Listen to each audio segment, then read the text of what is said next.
Before diving into this story of love, pain, and miracle, I urge you to subscribe to the channel, because here you'll always receive moving narratives that touch the soul.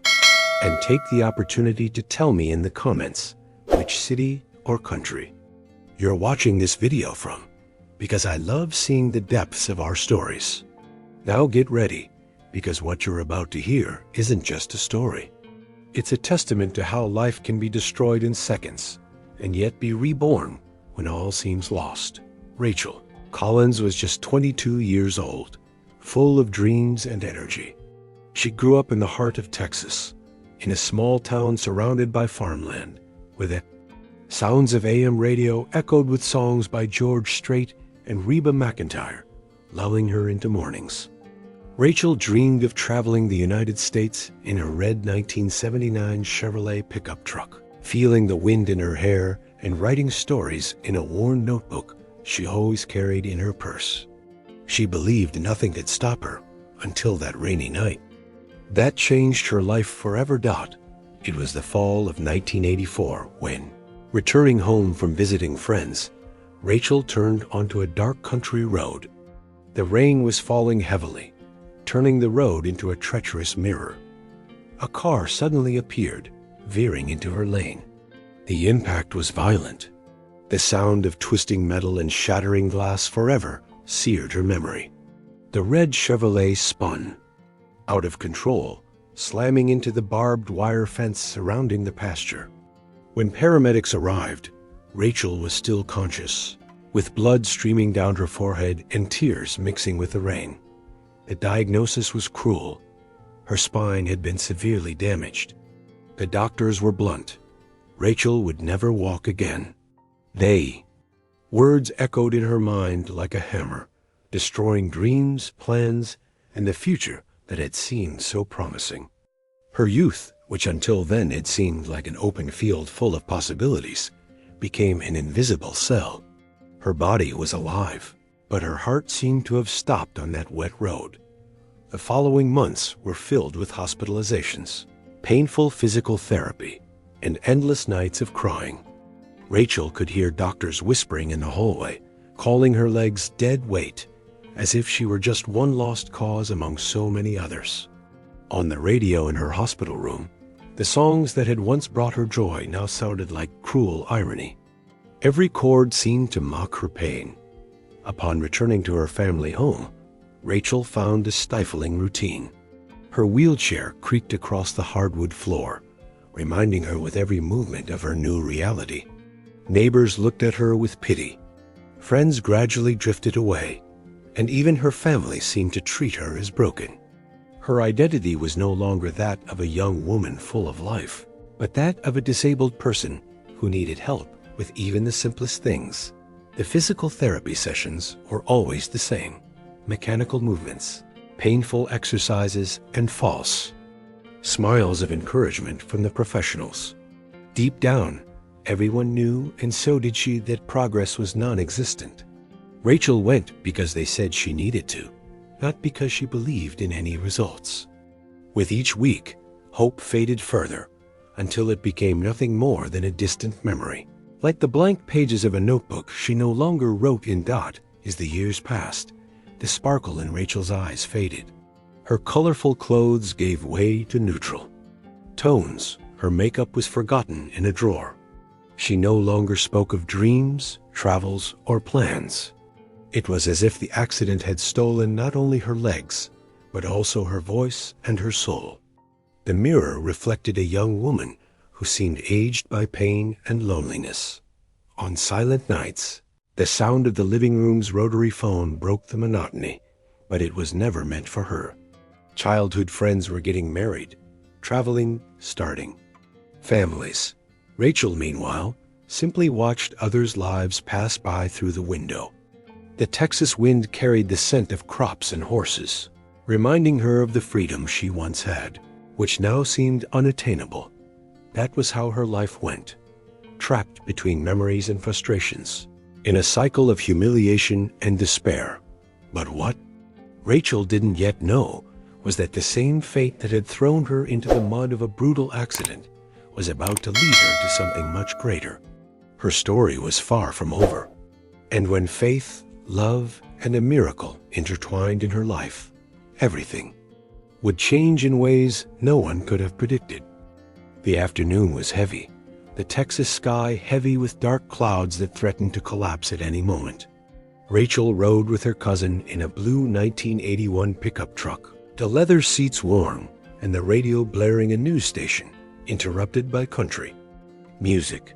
The wind blew coldly through the cracks in the window, and every curve in the soggy road seemed to remind her that her destination would never be the same. Her cousin received an urgent call on his car phone, an expensive rarity in the 1980s, and had to divert her from her route. Left with no choice, he dropped Rachel off a few blocks before the clinic, assuring her the drive was short. But to Rachel, even a few meters felt like an impassable desert dot as the pickup truck door closed behind her. The sound of rain filled the air. Her cousin helped her down into her wheelchair and hurried off, the roar of the engine fading into the distance. Rachel took a deep breath, adjusted her bag on her lap, and began pushing the small wheels, immediately feeling the weight of the wet earth. The sound of the tires sinking into the mud sounded like a cruel warning. Every inch would be a battle. And for the first time in a long time, she felt fear not just for the future, but for the immediate present. A drizzle quickly thickened, pelting her face, soaking her brown hair. The chill pierced her denim jacket, each drop mocking her weakness. The wheels locked in deep ruts, demanding superhuman effort from her. Rachel gritted her teeth, pushing with all the strength of her already aching arms, but the mud wouldn't budge. A metallic taste of despair filled her mouth. There was no one around, not a single living soul on that empty street, only the sound of the growing storm. Suddenly, a jolt caused the chair to lock completely. Rachel leaned forward, trying to free the wheels, but the movement threw her off balance. In a matter of seconds, the world turned upside down. She fell heavily to her hands and knees on the ground, cold mud covering her arms and splashing her face. The impact left her breathless, her heart racing. She felt the mud soak her pants, seeping into her skin, as if the earth were swallowing her whole. The silence of the street was broken only by the muffled sound of her crying. Rachel tried to push herself up with her hands, but her arms were shaking so badly they felt like they belonged to her. The weight of the overturned chair behind her was a cruel reminder of her powerlessness. The rain ran down her face, mixing with the tears she no longer had the strength to hold back. "Why me?" she whispered between sobs, feeling invisible to the world. The mud, cold and unforgiving, seemed to laugh at her misery, transforming that moment into one of the most humiliating of her life. The wind blew hard, and the feeling of abandonment was suffocating. Rachel closed her eyes, momentarily allowing herself to give in to the darkest thought. Perhaps it would be easier to simply give up. No one expected anything from her anymore. No one believed in her recovery, not even she herself. Lying there, in the mud, life seemed like a succession of falls from which she would never rise. Despair clung to her skin as tightly as the mud, but it was at that moment, when the inner darkness seemed to win, that something changed. Between the sound of the rain and the silence of the street, Rachel heard steady footsteps approaching, the thud of heavy boots sinking into the wet mud. Her heart raced, not with hope, but with fear. Who could be there, in that empty space, in the middle of a storm? She held her breath, trying to see through the veil of falling water. The sound of the footsteps grew closer and closer, and the tension grew like an electric current in the air. Rachel looked up, her wet hair clinging to her skin, and glimpsed a silhouette in the rain. A wide hat shielded part of the man's face, and his dark flannel jacket was soaked. He walked steadily, as if the mud had no power over him. For a moment, Rachel felt caught between the desire to be helped and the deep shame of lying there, covered in mud. It was as if the universe had chosen that moment to test the last shred of her dignity. The figure approached, and Rachel could hear a deep, firm, yet welcoming voice. "Miss, are you okay?" Those words sounded like a different kind of thunder. Not from the storm, but from her heart. It was the first time in a long time that someone had asked if she was okay without looking at her like a burden. Her body trembled, but her mind froze. She didn't know if she should answer or simply cry. Before she could decide, the stranger's hand reached out to her, firm, open, offering help without imposing, simply inviting. Rachel froze. Her body said accept, but her pride screamed no. And it was in this silent battle between accepting and refusing that something invisible began to shift. In that moment of suspense, between the mud and the outstretched hand, Rachel's fate was about to intertwine with that of a cowboy who carried not only the strength of the earth, but also the promise of a miracle. The outstretched hand seemed to freeze time. Rachel, soaked and covered in mud, looked up and met the gaze of a man who seemed to have stepped from the pages of a Texas story. Mark Johnson, 35, a cowboy hardened by ranch life, stood firm before her, his boots soiled with mud and a wide-brimmed hat soaked by the rain. His face bore the features of one who had faced many battles, but his eyes, despite their hardness, conveyed a quiet compassion that dismantled Rachel's defenses. There was no pity in that gaze, only a calm strength that said, "You can still rise." Rachel hesitated for a few seconds, her pride burning brighter than the chill of the rain. Accepting help meant admitting fragility, and that was something she'd been avoiding for months. But the firmness in Mark's posture, the way he waited patiently without pressing, made her feel, for the first time, that she wasn't a burden. When her hand touched his, she felt the roughness of his skin, scarred from fieldwork, but also an unexpected warmth, as if there was not only strength, but protection there.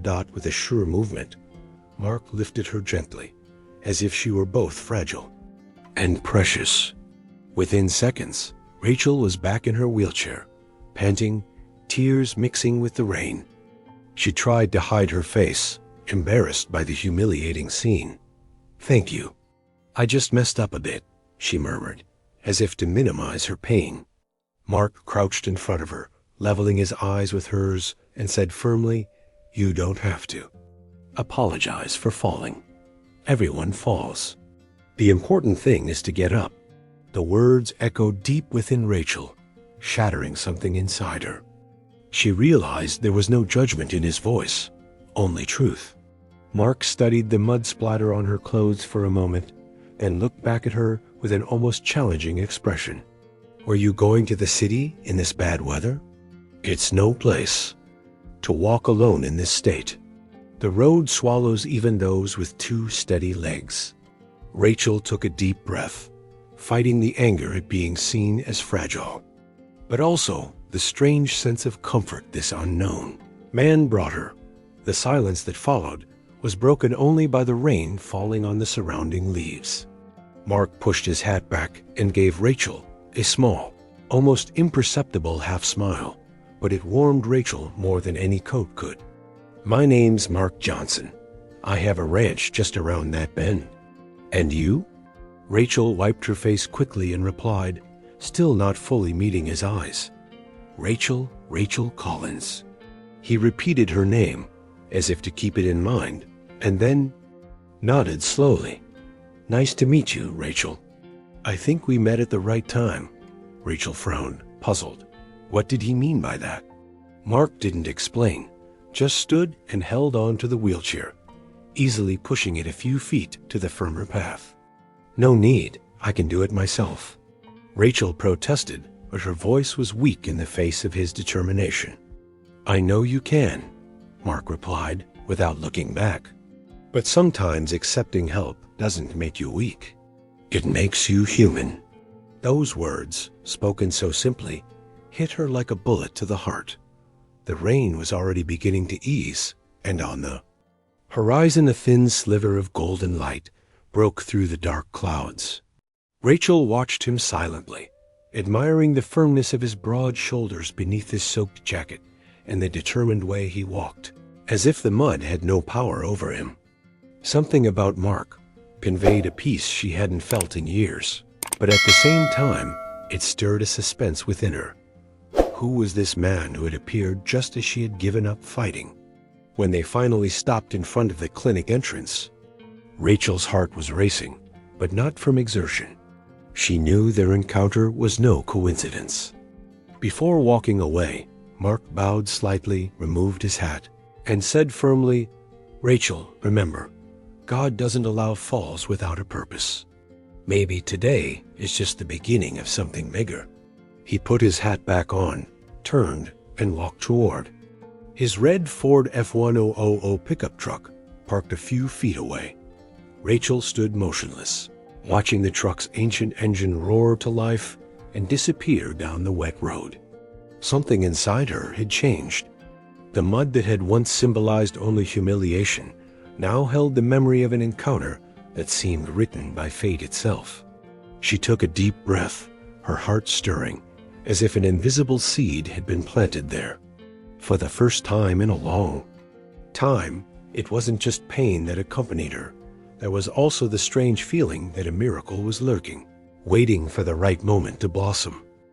Rachel could still feel the weight of the mud on her clothes when she saw Mark approaching again. He had taken a few steps toward the truck, but stopped as if something were pulling him back. His gaze, steady yet gentle, met hers, and in that instant, Rachel realized there was something different about this cowboy. He didn't look at her with pity, didn't see her as a burden. There was just a solid, almost comforting presence, like a rock in the midst of a storm. Mark adjusted his hat, took a deep breath, and said, "I don't mean to intrude, but I think you need to warm up. My ranch is just around the bend. A hot cup of coffee could make all the difference on a day like this." Rachel's eyes widened in surprise. She was accustomed to invitations disguised as charity, which felt more like handouts from fate. And the last thing she wanted was to be seen as another burden. She tried to smile, but her voice was sharp. "Don't worry. I'm used to this. I don't need favors." Mark didn't back down. He remained still, as if willing to brave even the storm if it took convincing. The silence between them was broken only by the dripping of rain on leaves and the distant sound of thunder, creating an almost palpable tension. "Rachel," he said, pronouncing her name with a naturalness that made her shiver. "It's not charity. It's just coffee. Sometimes we need to stop for a while before continuing the fight." Those words struck her strangely. Maybe because he spoke, as if he understood invisible battles. Rachel looked away, biting her lower lip. Her heart pounded, torn between the pride that always kept her at a distance and the strange urge to trust this man who had appeared out of nowhere. For a moment, she considered refusing and continuing on to the clinic as she always did. But the cold of her wet clothes clinging to her body and the emptiness she felt inside prevailed. Mark's steady gaze, unhurried and non-judgmental, was like a silent invitation to let go of her barriers. Rachel took a deep breath and, almost without realizing it, nodded. "Just for a coffee," she said quietly, trying to maintain her mask of resistance. The corner of Mark's lips lifted in a half-smile, subtle but meaningful. He turned her wheelchair easily and walked toward his red Ford F-1000 pickup truck. Rachel, disconcerted, stared at the vehicle's simple dashboard as he carefully helped her climb in. The smell of worn leather, mixed with the scent of gasoline and rain, brought an unexpected sense of nostalgia. She shifted in the seat, still tense, but at the same time feeling like she was entering a new phase of her life. The drive to the ranch was short, but every second inside the truck felt charged with a different energy. The sound of the windshield wipers streaking the glass, the rain pelting the metal roof, and the soft music from the radio created an atmosphere of suspense, as if something was about to happen. Rachel stared out the window, watching the sodden fields stretch out as far as the eye could see, and couldn't help but wonder, why did this strange man seem so familiar, as if he were destined to cross her path? When they arrived at the ranch's wooden gate, Rachel held her breath. The place seemed like something out of a dream. A simple house surrounded by tall trees, an imposing barn in the background, and fields stretching like a sea of green to the horizon. The rain was falling more lightly now, and the scene seemed painted with the colors of an old painting, one of those that depicts a simple yet beautiful life. Rachel felt something awaken within her, as if this place had the power to heal wounds that even medicine had not reached. Mark parked the truck in front of the wooden porch and turned off the engine. The silence that followed was broken only by the sound of soft rain and the rustling of the wind. He got out first, walked around, and opened the door to help her, always with that calm, unhurried, undramatic gesture. Rachel stared at him for a few seconds, trying to understand why she felt so safe with a man she barely knew. There was a strength in him that seemed to come not just from the earth, but from something greater, almost divine. Entering the house, Rachel was enveloped by the scent of fresh coffee mixed with the aroma of antique wood. The walls displayed framed portraits of generations past, and a tabletop radio softly played an old song, creating a cozy ambience. Mark led her to a cushioned chair near the fireplace and silently poured her a steaming cup. Rachel wrapped her trembling hands around the warm porcelain and, for the first time in months, felt her body relax as she sipped her coffee. Her eyes wandered over the simple details of the ranch. And it was at that moment that she realized something. The loneliness that had been suffocating her seemed less heavy there. The silence was no longer empty, but filled with meaning. She looked up at Mark, who was watching her silently, and realized there was something unspoken, a deep mystery hidden in that gaze. Rachel's heart raced because deep down she knew that invitation hadn't just been for coffee. It was the first step toward something that would change her life forever. The rain had turned to a light drizzle when Mark pushed Rachel's chair to the side of the ranch. The smell of wet hay, damp wood, and freshly turned earth filled the air, stirring memories of childhood, running barefoot through the fields. Rachel took a deep breath, closing her eyes for a moment, as if the life-filled air could pierce her aches. She didn't want to admit it, but there was something comforting about the simple surroundings, something no clinic or hospital had been able to offer. Mark walked beside her in silence, stopping in front of a small vegetable garden, surrounded by wooden fences and rows of plants still wet from the rain. He took off his hat and ran a hand through his sodden hair before bending down and digging his fingers into the dark earth. Rachel watched him with a mixture of curiosity and disbelief, trying to understand what was so special about something so ordinary. Then he extended his dirt-stained hand toward her. "Touch it," he said firmly, but calmly. "Feel how real it is." Rachel recoiled slightly, frowning. "I've already lost what was real, Mark. Digging the earth isn't going to get my legs back." Her voice was harsh, but beneath it was pain. Mark didn't take offense. He simply smirked and walked over, picking up a small shovel from the fence. Gently, he placed it in her hands. "Maybe I won't get my legs back, but maybe I'll get my soul back." The earth heals wounds we can't even imagine, invisible wounds, ones no doctor can touch. She looked down at the object in her hands. It was just a rusty shovel, but at that moment, it felt like it weighed a ton. Her fingers trembled as they finally dug it into the soft earth, lifting a dark handful that slid between her fingers. The strong scent of wet soil filled her nostrils, bringing a strange, almost spiritual sensation. A tear welled up without her realizing it, as she quickly wiped it away. Mark just watched her, his gaze steady, as if certain something was happening. "Do you really believe that?" Rachel asked, her voice laced with irony, but also with a curiosity she didn't want to admit. Mark rested his elbows on his knees, leaning forward.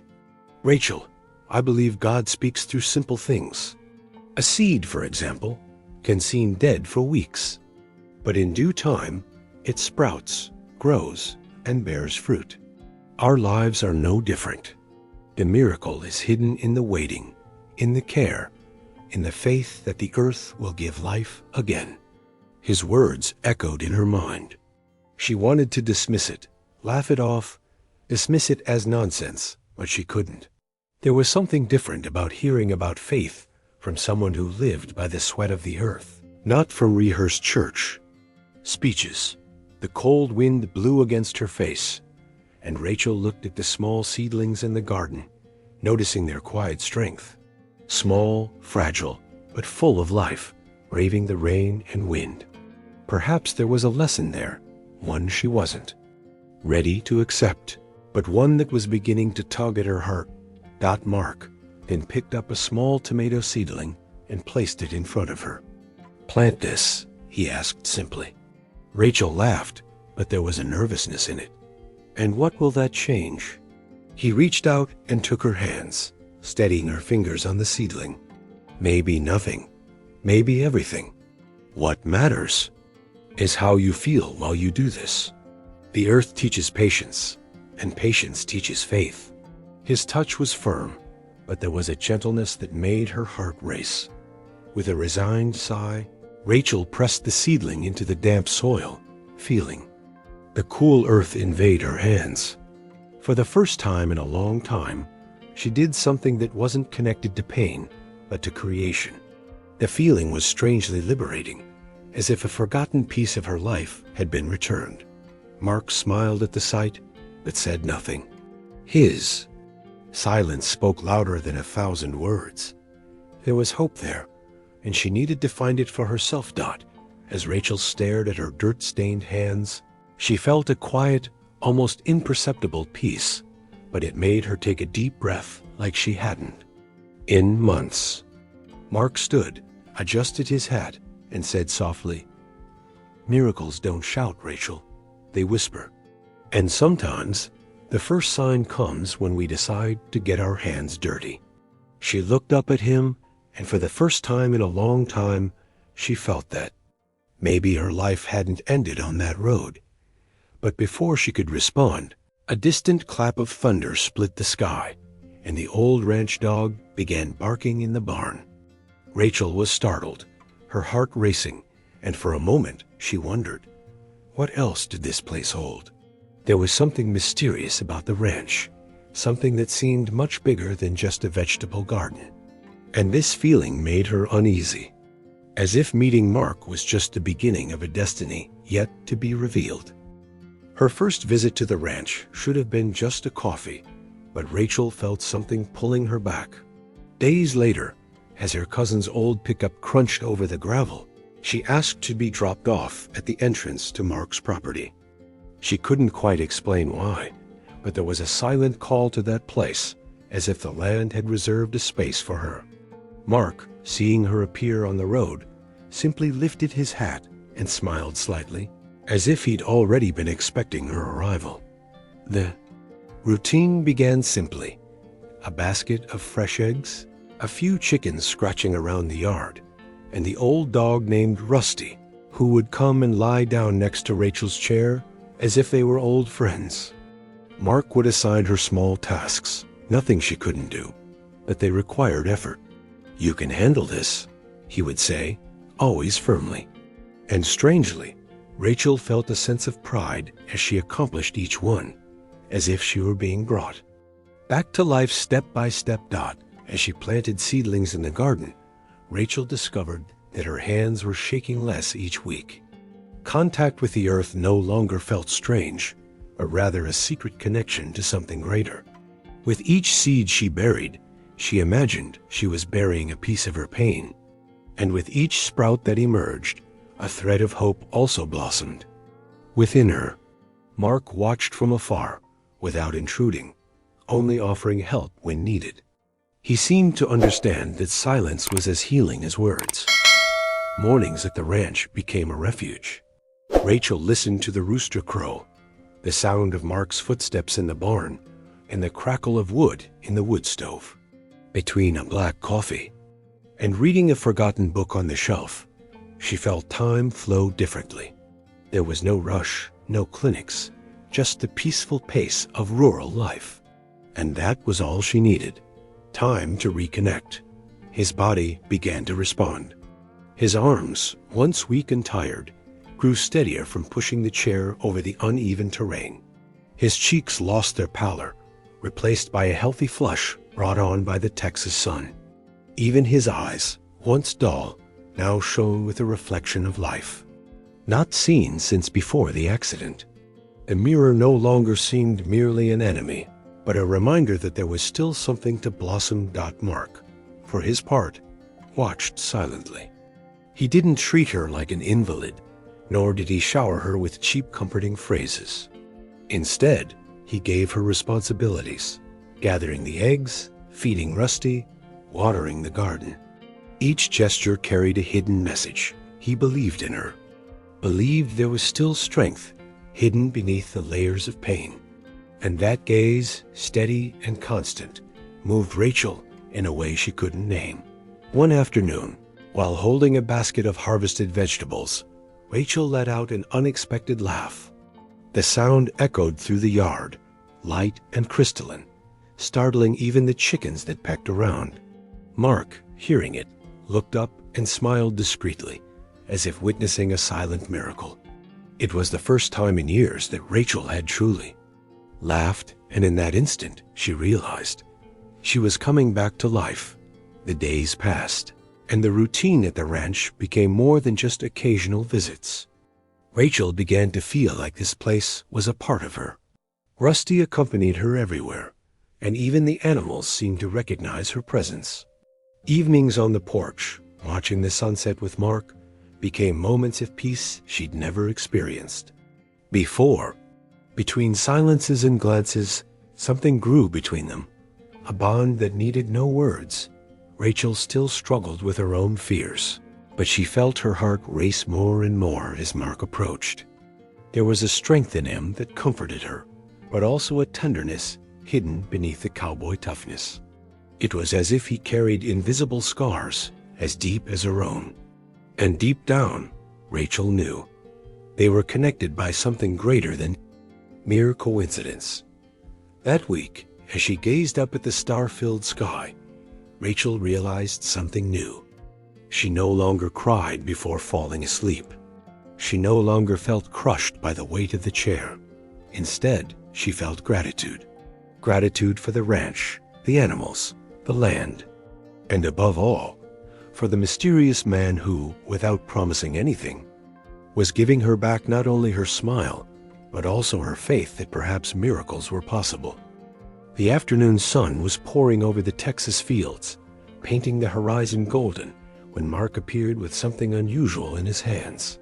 Rachel, sitting on the porch, watched suspiciously as he approached, carrying a weather-beaten but still sturdy metal walker.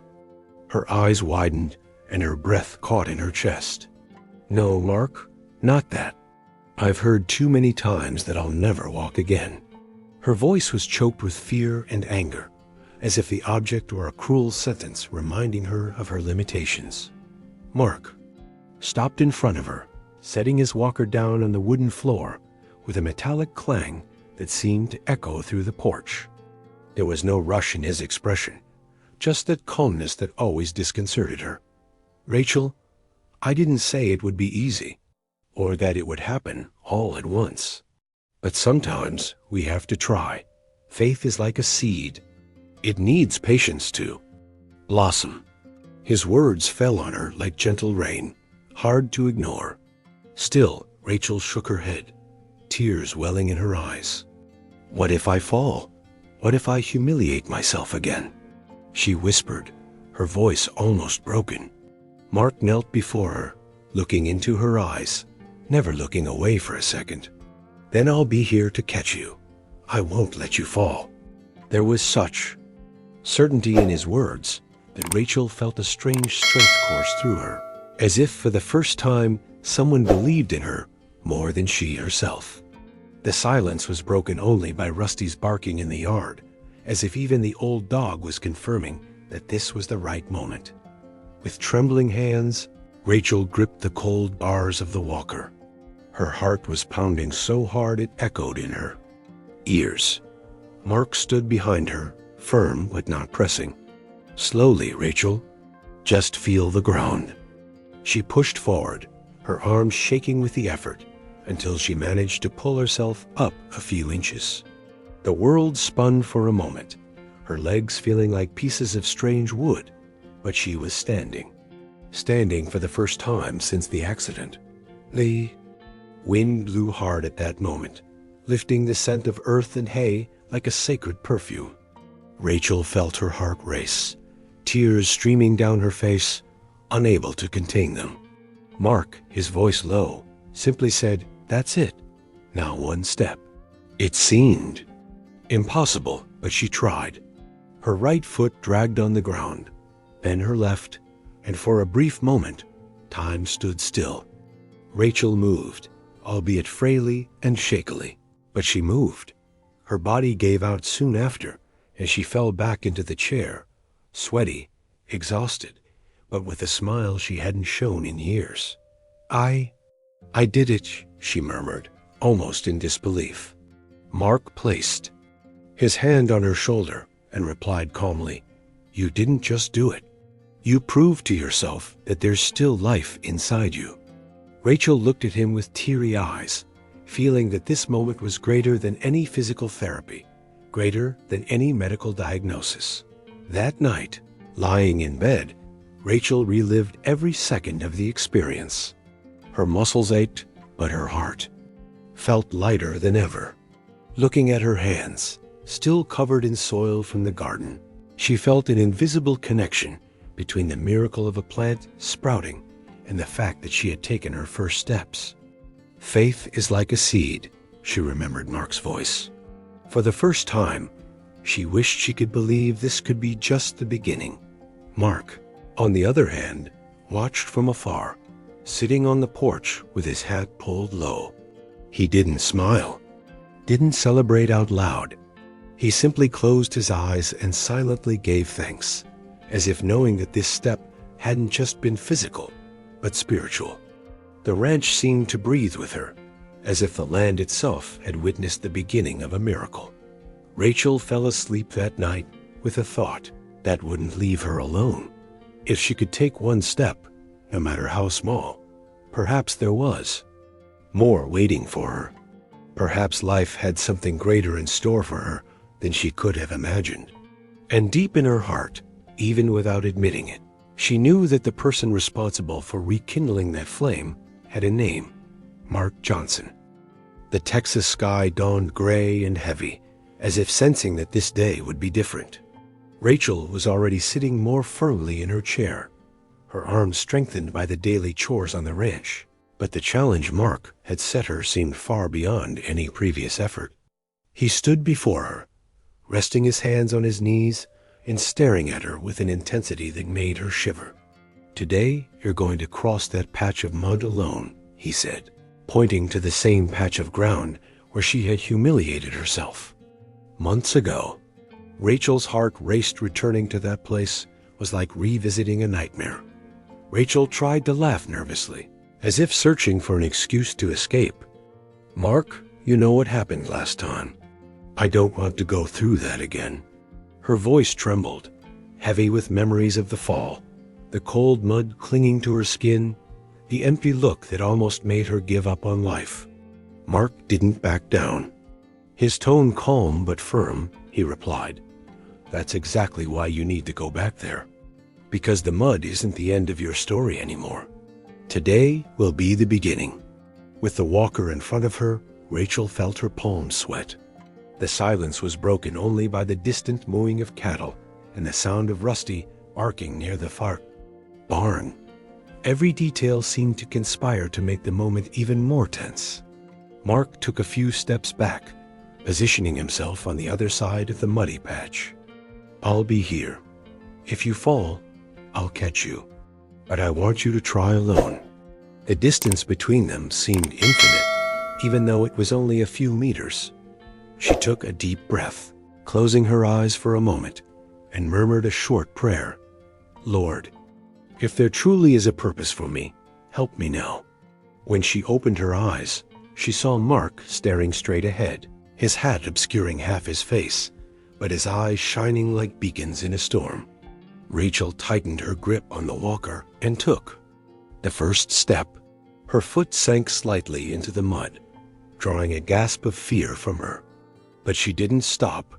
Every step was a battle. The ground seemed to pull her legs back into the prison from which she'd come. The walker sank. Her arms trembled, sweat dripping down her face despite the morning chill. Her body begged her to give up, but something greater pushed her forward. "You can do it, Rachel," Mark shouted, his voice echoing across the field. Those words hit her like a gust of wind, rekindling the strength she hadn't known she still possessed. Halfway there, Rachel could already feel her muscles burning, her knees nearly giving way. The fear of falling returned with a vengeance, and for a moment she looked down, watching the mud threaten to swallow her again.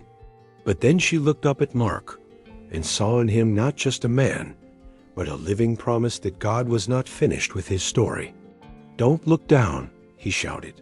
"Look at me." And so she did, staring at him as if her life depended on it.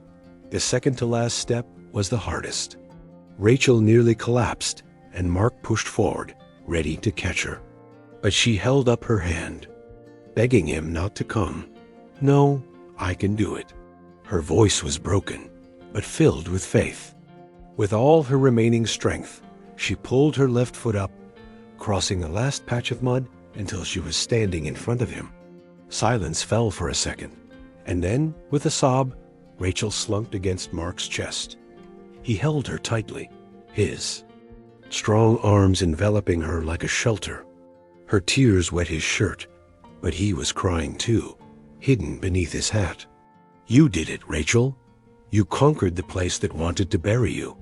He pushed her away gently, cupping her face with his dirt-stained hands. "This isn't just your miracle. It's proof that God still writes your story." Rachel sobbed, unable to respond, but she felt in her heart that his words were true. There, in the same mud that had once symbolized defeat, now lay victory. Mark bowed, his head resting his forehead against hers in silence, as if this moment were too sacred for words. And Rachel, overcome with emotion, whispered, "I never could have done it without you." He replied softly, "You did it because you believed. I only stayed here to remind you that you were not alone." In that moment, an invisible miracle was sealed not just in their steps, but in the bond between two souls that fate had brought together. The days following the mud miracle brought an almost invisible yet powerful change to Rachel's heart. It wasn't just the land that flourished on the ranch anymore. It was her soul, too. She noticed it in the small details, in the way she'd wake up eagerly to hear the sound of Mark's pickup truck pulling up to the porch, in the way Rusty would lie lazily beside her chair, as if waiting for her presence. The ranch had ceased to be just a refuge. It had become a home in the making, made of shared silences and glances that spoke louder than words. Mark, for his part, showed no rush. He continued to treat Rachel with the same firmness as always, giving her small tasks, challenging her to go beyond the limits she herself believed she had. But in the moments when she thought he wasn't watching, Rachel caught the different gleam in his eyes, as if each of her victories were also his. She tried not to delude herself, but her heart was already beating faster every time he smiled. One afternoon, as the sun began to set, Mark took her to the cotton fields that surrounded part of the ranch. The scenery was breathtaking. White rows that looked like snow stretching as far as the eye could see, tinged with gold by the Texas sunset. Rachel took a deep breath, letting the beauty of that moment invade every part of her being. "It's beautiful," she whispered. Mark watched her silently, but there was something in his gaze that made Rachel feel he wasn't talking about the field, but about her. The wind blew gently, ruffling her hair, still slightly damp from the day's routine. Mark approached, stopping in front of the chair. His eyes, once steady and disciplined, now held a tenderness Rachel had never seen before. "Rachel, you brought life back to this place. I thought my ranch was alive, but it was just surviving. You're the one who brought color to it all." His voice trembled slightly, as if the words were coming straight from the heart. Rachel felt a lump in her throat. She tried to look away, but Mark knelt before her, forcing her to look at him. "I know you still carry fears. I know your fight isn't over. But I want you to know that no matter how long it takes, I'll be here, because you're not a burden. You're the reason I believe God still works miracles." Tears welled in her eyes, and she couldn't respond. She just let that statement sink in, warming wounds that were still bleeding. The silence of the countryside was broken only by the distant song of a bird. Mark raised his hand hesitantly and touched Rachel's face with his fingertips. It was a delicate gesture, but charged with intensity. She closed her eyes for a moment, feeling the power of his touch. When she looked back at him, the world seemed to have stopped. There was no more pain, no past, only the present before them. And it was then that Mark leaned in slowly, as if respecting an invisible boundary, until his lips finally met hers. Kiss was gentle at first, but full of meaning. Rachel felt her heart explode in her chest, as if each beat were confirmation that she was still alive, that she could still love and be loved. The wheelchair, which had so often symbolized imprisonment, disappeared in that instant. It no longer mattered. What mattered was the warmth of Mark's lips, the scent of earth and hay that came from him, and the certainty that this gesture sealed much more than a romance. It was the promise of a new life. When they pulled away, Rachel was still trembling, but not from fear. Mark rested his forehead against hers and smiled slightly. "You have no idea how long I've waited for this moment," he said, his voice breaking. Rachel took a deep breath, holding his hand. "And I had no idea I was still capable of feeling all this. You gave me back not only my faith, Mark, you gave me back myself." The words were filled with emotion, and in that moment they knew. They were no longer just survivors of their own pain. They were two hearts rebuilding together. As the sun disappeared behind the cotton fields, dyeing the sky red and gold, Rachel realized she had found more than a companion. She had found her living miracle, proof that God wrote stories even in the mud and silence. Mark squeezed her hand tightly and, looking toward the horizon, whispered, "This is just the beginning, Rachel. What God has joined here will flourish forever." And she believed with all her heart. Time passed like the seasons in Texas, slow for those who wait, swift for those who learn to live. From the early 2000s to the present day, Rachel Collins has become a name whispered with admiration on every corner of the small town. That young woman who was once seen as a body confined to a wheelchair now walked, not ran, not without stumbling, but walked. And each step was a testament to something greater than medicine, greater than human endeavor. It was a testament to faith. Ranch, which once seemed like just another lost rural property among many others, became a vibrant home. Rachel and Mark, side by side, renovated the barn, painted the fences, and filled the fields with new colors. The vegetable garden grew, the orchard flourished, and each harvest was a silent reminder of where it all began. In the mud, in the pain, and in the hope that insisted on blooming. Rusty the dog was no longer there, but his memory walked with them. As part of the history they had built together, Rachel could now walk short distances without any support, though she still used a wheelchair for long journeys. And every step, She took, no matter how small, carried the memory of the one where she crossed the muddy stretch alone, believing that God was sustaining her.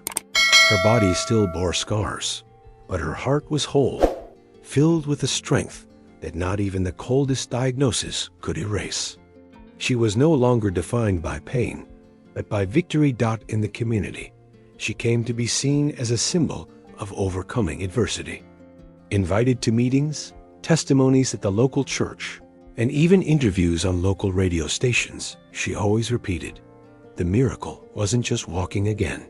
The miracle was finding who I was again. It was rediscovering that God never gave up on me, even when I had already given up on myself. Her words brought tears to the eyes of those who listened, because they weren't memorized speeches, but lived truths, born from the mud and watered by tears. In the intimacy of their home. However, there was something even stronger: love. Rachel and Mark learned to love maturely, forged in shared silences, unexpected laughter, and nights spent praying together before the fire. The kiss in the cotton fields was just the beginning of a life marked by promises kept, where every glance exchanged carried the certainty that they were chosen for each other. There were no theatrical vows, but profound declarations, whispered in the ear, that spoke louder than 1,000 words. One autumn afternoon, as orange leaves gently fell across the ranch, Rachel and Mark sat side by side on the wooden porch. The sun tinted the horizon gold and red, and the silence of the countryside felt sacred. Rachel rested her head on his shoulder, gently holding his hand. You know, Mark, when I fell in that mud, I thought it was the end. But now, looking back on everything we've been through, I see it was just the beginning. God didn't knock me down to destroy me. He knocked me down to lift me up in ways I never could have imagined. Mark turned slowly, looking at her with teary eyes. He cupped Rachel's face between his calloused hands and said, I've seen many miracles in this simple life of the countryside. Seeds sprouting, rain saving crops, the sun rising after the storm. But you, Rachel, were the greatest miracle God has shown me. You taught me that faith isn't just believing. It's walking even when the ground feels like mud. His words pierced her soul like arrows of love and truth. Tears flowed, but they were tears of gratitude. Rachel slowly rose, leaning against the porch railing, and walked to the railing, each firm step a hymn of victory. Standing there, gazing at the sunset, she raised her arms and whispered, Thank you, Lord, for not giving up on me. Mark approached from behind, hugging her tightly, and together they stood in silence, simply letting the wind carry that prayer to the sky. The true miracle wasn't just Rachel regaining some mobility, nor even exceeding the doctor's expectations. The miracle was the love that blossomed between them, the faith that sprouted from the earth, and the hope that became stronger than any pain.